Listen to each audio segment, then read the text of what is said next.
this video is not about bad matches. This isn't a video to say how horrible a match was or how it was bad from the start. But this is going to be about those matches that had hype, that actually had talent, and was expected to be a great, but ended up being a not so much match. Make sure to hit like and subscribe for more content. Roman Reigns versus Jey Uso at SummerSlam. God, what a headache this was. To start off the video strong and with a very, very, very boring and lackluster match. Jey Uso coming off a win over Roman Reigns and pinning him clean as a whistle at Money in the Bank the month prior, tearing down the bloodline, going into a civil war. All for what? A surprise Jimmy Uso heel turn?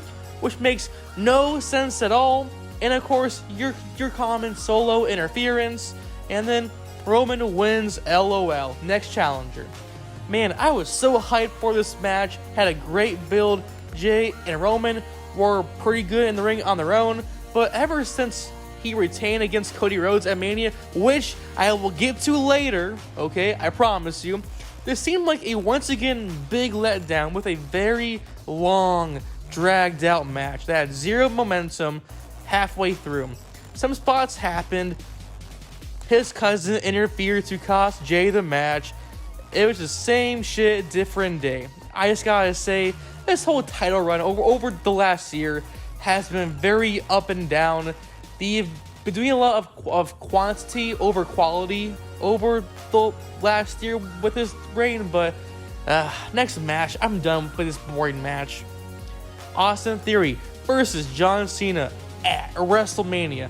Now look, I like Austin Theory. I really, really do. He's young, has talent, he has the look, he also is improving in the ring and as well on the mic. But this match just wasn't it.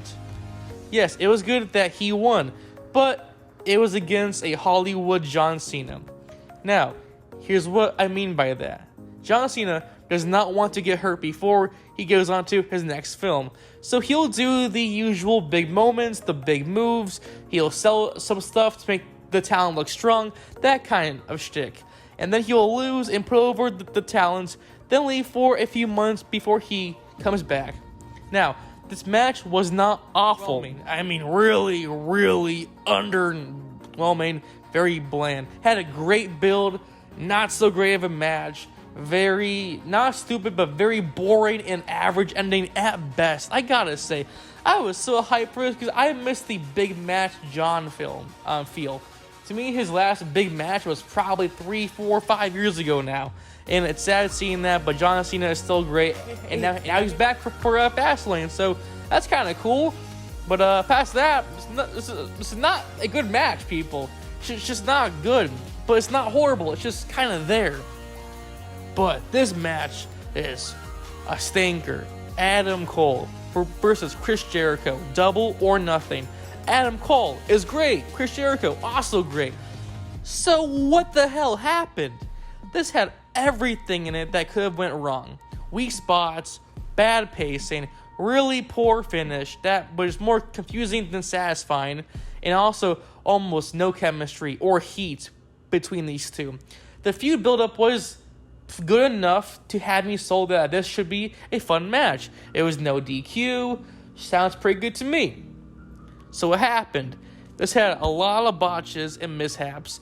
If there's one positive about this one, is that Chris Jericho once again put over the younger talent. He didn't pull a Hogan and bury it over Sting. You know what I mean? But still, though, it's just a sloppy match, a sloppy mess.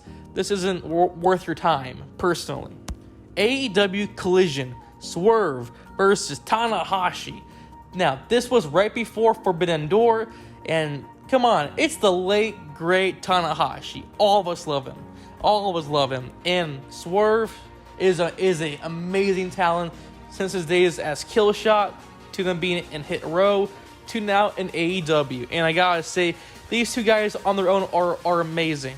But this was just really, really hard to watch at times.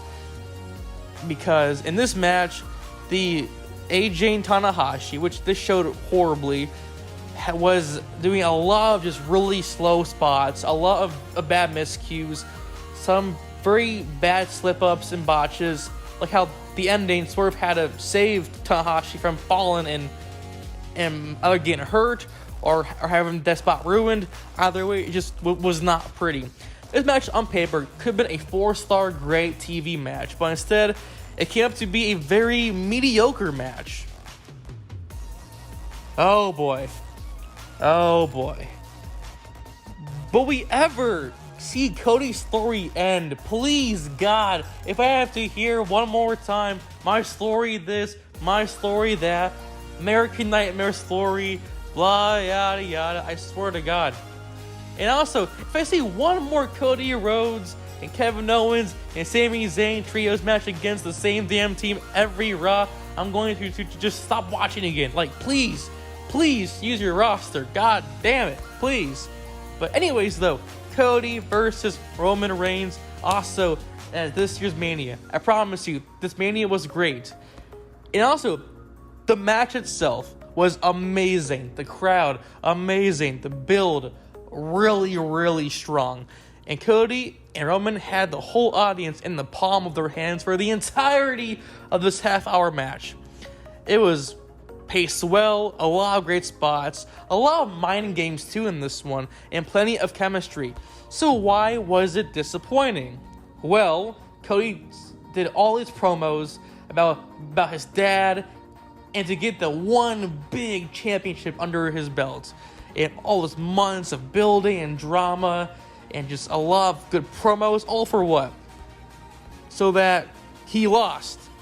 And Cody didn't just lose. Once again, Roman's cousins got involved and cost Cody and cost him the match. Once again, it reminds me almost like the Mahal run, where if you hindered the Jinder, every time he would be the exact same way.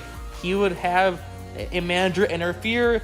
Colossus, 1, 2, 3. It's getting to that point almost where I feel like it's happening like that with every match that he's in, okay? Now, Reigns is a great talent. He's had a great run over the last 3 years, but Cody Rhodes finally has a world title under his belt, finally.